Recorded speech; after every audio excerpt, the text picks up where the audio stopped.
पकड़े भजन में तो गुरु की कोई महिमा नहीं करता। गुरु की कोई किसी के यहाँ वैल्यू है नहीं। इसलिए हम दिन और रात न तो भगवान मिलते हैं और ना हम कामों के दिन और रात की मुक्ति। जीवन में प्रथम अगर इस सृष्टि में आए भगवान खुद छोटे खुद कह रहे कि राम कृष्ण से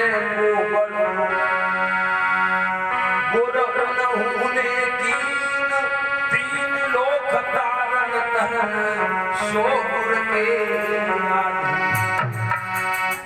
भगवान से बड़ो देव गुरु के नीचे काम कर रहे के हंस मुझसे क्या लखन बैठा रे और गुरु आज्ञा ले राम भाई ठाड़े। किसकी आज्ञा से खड़े हुए? गुरु की आज्ञा से। तो दास ये भागवत किसकी आज्ञा से कह रहा? गुरु की आज्ञा से।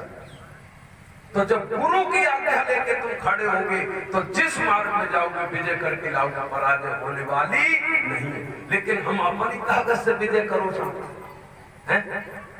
गुरु की तो कोई वैल्यू है ना। गुरु तो कुछ जानते ही ना, मैंने उन्हें फेमस कर दो, उन्हें कोई जानता था?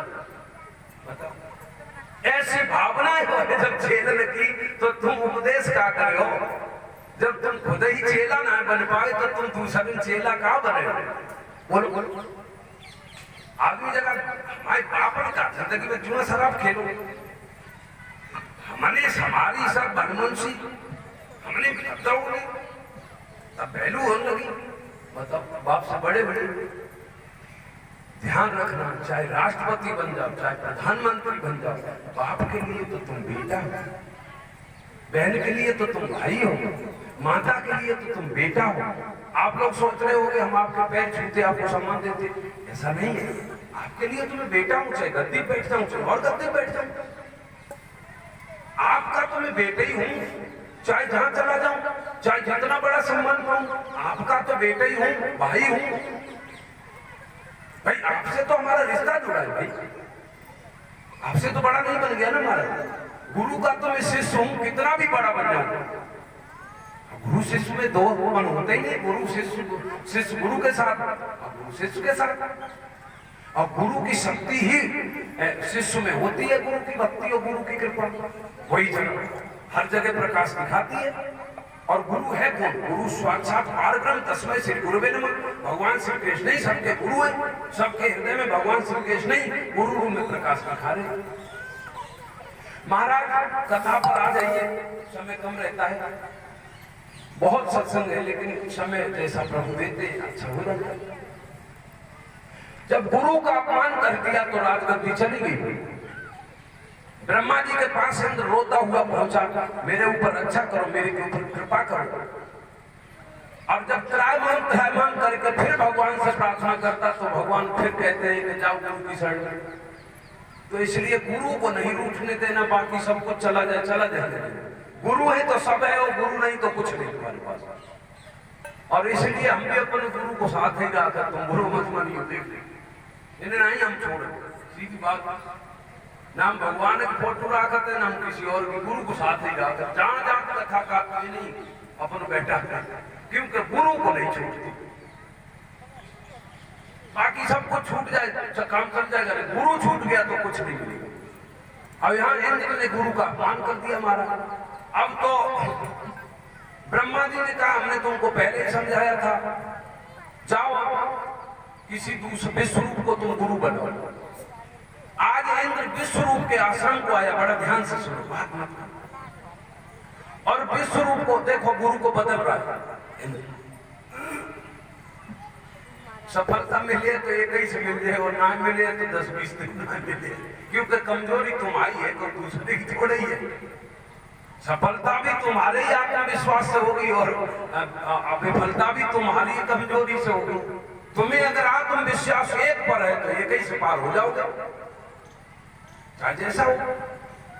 महाराज बदल दिया तो विश्व रूप ने जब यज्ञ कराया तो दैत्यों का बल कम हुआ। यज्ञ से दैत्यों का बल कम होता, देवताओं का बल बढ़ता है। और महाराज देवता फिर विजयी हो गए, दैत्य हार गए।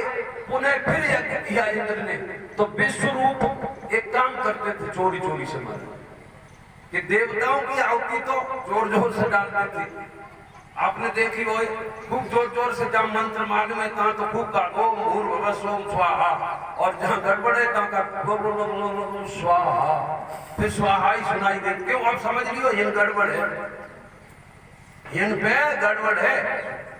तो इंद्र ने समझ लिया, विश्वरूप चुपके चुपके से अपने माँ के जो नाना और मामा थे, वो दैत्यों की माता थी उनकी, तो वो अपने मामा और नाना की आहुति दैत्यों की डाल देते थे। इंद्र को पता चला तो इंद्र ने तलवार से विश्वरूप का गला काट दिया, गला काट दिया। अब तो हाहाकार मच गई। विश्वरूप के जो पिता थे दुष्टा, उन्होंने एकदम से क्रोध में आकर के हवन किया, और हवन करने के बाद यज्ञ में संकल्प किया कि मैं देवताओं का विध्वंस करने के लिए कोई ऐसा मतलब ऐसी शक्ति पैदा करूंगा जो इनको दांत खट्टे कर दे। किसी की बुराई करने के लिए, किसी का अनिष्ट करने के लिए तुम कोई पूजा पाठ कर रहे तो तुम्हारा कोई लाभ होने वाला नहीं, तुम्हारा ही नाश होगा। कभी भी पूजा करना है, पाठ करना है, 1 मिनट प्रार्थना करो भगवान से, इतना कहो हे प्रभु सबका भला करना, हे प्रभु सबका भला करना। ये भी नहीं कर सबका भला करना फिर मेरा भला करना, सब में तो तुम आ ही गए, अब तुम अपना क्या परिचय दे रहे हो। इतना एक अक्षर की प्रार्थना, हे प्रभु सबका भला करना, हे नाथ सबकी रक्षा करना, और सब में आप आई गए। एक ही शब्द में पूरी पूजा का फल है आपका। महाराज जैसे ही अब तो वृत्तासुर नाम का राक्षस प्रकट किया, महाराज अग्नि से वृत्तासुर प्रकट हुआ, और प्रकट होने के बाद उसने देवताओं पर हमला बोल दिया। अब तो देवताओं का बुरा हाल हो गया। इंद्र अपने प्राण बचा करके भाग गया, सारे देवता तितर बितर हो गए, स्वर्ग पर फिर अधिकार देवताओं का हो गया। और वृत्तासुर इतना बलवान है कि अब उसको तरफ देखना मुश्किल हो रहा है, मारने की बात छोड़ो, इतना तेज मार। अब हाहाकार मच गया देवताओं, अब कैसे दोबारा फिर वापस लौटे। छोटी सी भूल गुरु के प्रति कितना बड़ा संकट बन जाती है, ध्यान रखना। आज गुरुवार है, इसलिए ये चरित्र आज भागवत में भी है, तो हमने कहा ये जरूर सुनाया जाए। अब तो महाराज इंद्र ने ब्रह्मा जी के पास गया, ब्रह्मा जी भगवान विष्णु के चरणों में गए, प्रार्थना की, तो उन्होंने कहा समय अबे गड़बड़ चल रही है। भगवान ने जब कही अबे पूर्वाई हवा चल रही है, थोड़े दुख छिप के समय निकालो, जब समय अच्छा आएगा तो सब कुछ बदल जाएगा। जाओ दधीच महात्मा जो है नीम साल में तपस्या कर रहे, उनसे जाकर के उनकी हड्डियां लेकर के आओ, और उनसे तुम वज्र बना करके प्रहार करो तो वृत्तासुर की मृत्यु हो सकती, और कोई उपाय नहीं।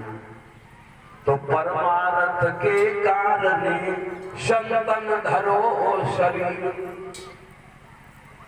महाराज देवराज इंद्र आज नीम साल में आ गए, और दधीच महात्मा के चरणों में प्रार्थना की, प्रभु आप मुझे हड्डियां दे दो, बात मत करो। देखो ये सब कोई फायदा नहीं, फिर हमें को ऐसी बात कहनी पड़ेगी जो तुमको चुप रहना पड़ेगा। तो वो उदाहरण मत दो, आप घर की बात नहीं, तो ऐसी कोई बात ना मैं दे दी दवा जो शांति हो गई, कसना तो फिर नशा को इंजेक्शन लगाई नहीं, थोड़ी कोई नशा भी बन गए भाई। इस प्यास आसन पे जिसने बिठाया उसके पास सब कुछ है, हमारा तुम्हारी भी दवा है, ऐसा मत सोच रहे। लेकिन हम सोच रहे घर की बात है, भगवान कृपा करे सब ऐसे ही समझदार। महाराज दधीच से प्रार्थना की, दधीच ने कहा कोई भी कितना भी हो, लेकिन अपने शरीर से थोड़ा में थोड़ा तो प्रेम होता ही है। सोई सुंदर सोई सुगम शरीरा, जातन पाए भजे रघुवीरा। कोई सबसे सुंदर शरीर है और कोई सुगम है जिसको पाकर के भगवान के चरणों में मन लग जाए, भगवान की भक्ति करने लगो, वही तुम्हारा अजर अमर अविनाशी शरीर है। काकभूषण जी महाराज कह रहे, तो दधीच जी कह रहे देखो भगवान की भक्ति पाने वाला शरीर सबको प्रिय होता है।